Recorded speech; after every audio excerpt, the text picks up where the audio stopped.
नमस्कार दोस्तों, आपका इस चैनल पे बहुत बहुत स्वागत है। दोस्तों, आज के दिन भर की खबरों को हम देखेंगे इस वीडियो में एक सिरे से। तो चलिए शुरू करते हैं। आइए सबसे पहली खबर की बात करते हैं। भारत अपनी सुरक्षा और शक्ति को लगातार बढ़ाने और मजबूत करने में जुटा है।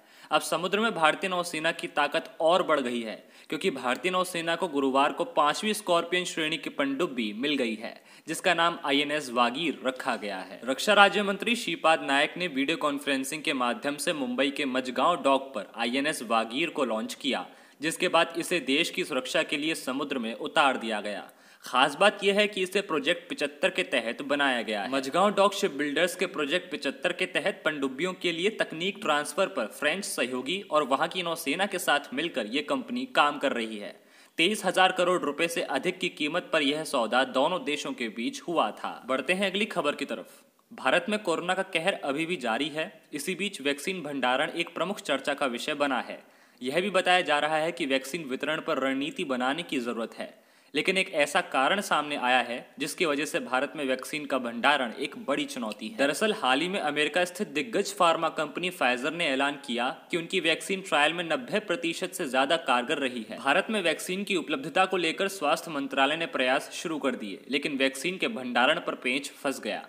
चिंता जताई जा रही है कि इस तरह की वैक्सीन के स्टोरेज के लिए -70 डिग्री सेल्सियस की जरूरत होगी। दिल्ली स्थित एम्स के निदेशक डॉक्टर रणदीप गुलेरिया ने बुधवार को कहा कि वैक्सीन के भंडारण के लिए आवश्यक न्यूनतम तापमान 0 से 70 डिग्री सेल्सियस भारत में एक बड़ी चुनौती है, विशेष रूप से छोटे शहरों और ग्रामीण क्षेत्रों में, जहां इस तरह की ठंड सुविधाओं को बनाए रखना बहुत मुश्किल है। बढ़ते हैं अगली खबर की तरफ। बीजेपी की वरिष्ठ नेता और पूर्व केंद्रीय मंत्री उमा भारती ने बिहार विधानसभा चुनाव और मध्य प्रदेश उपचुनाव को लेकर अपनी प्रतिक्रिया दी। उमा भारती ने बिहार में महागठबंधन की अगुवाई कर रहे तेजस्वी यादव की तारीफ करते हुए कहा कि वह बहुत अच्छा लड़का है। उन्होंने कहा कि वे बिहार को चला सकते हैं, लेकिन थोड़ा बड़ा होने के बाद। अभी उनके पास एक राज्य को चलाने का अनुभव नहीं है। मध्य प्रदेश उपचुनाव के बारे में पूछे जाने पर उन्होंने कहा कि कमलनाथ ने यह चुनाव अच्छा लड़ा है।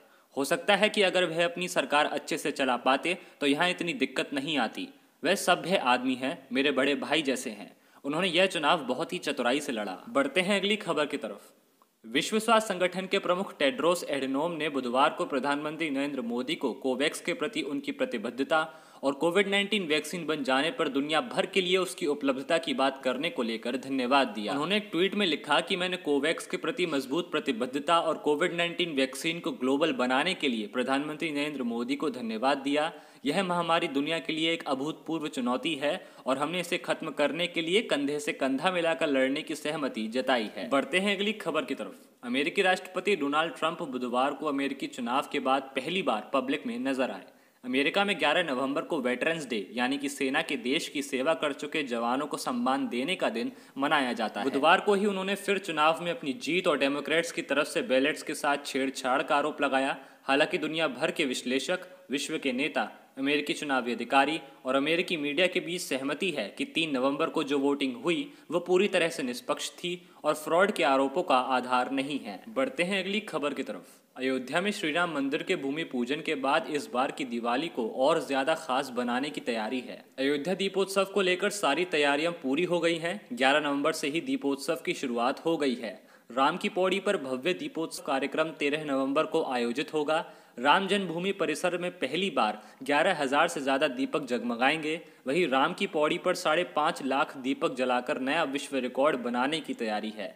इस बीच 11 नवंबर से ही अयोध्या की सीमा सील कर दी गई है। तो दोस्तों, ऐसी खबरों को जानने के लिए आप इस चैनल को सब्सक्राइब कर सकते हैं, साथ ही साथ बेल आइकन को प्रेस कर सकते हैं ताकि अगली खबर की नोटिफिकेशन सबसे पहले आपके फ़ोन पर आ जाए।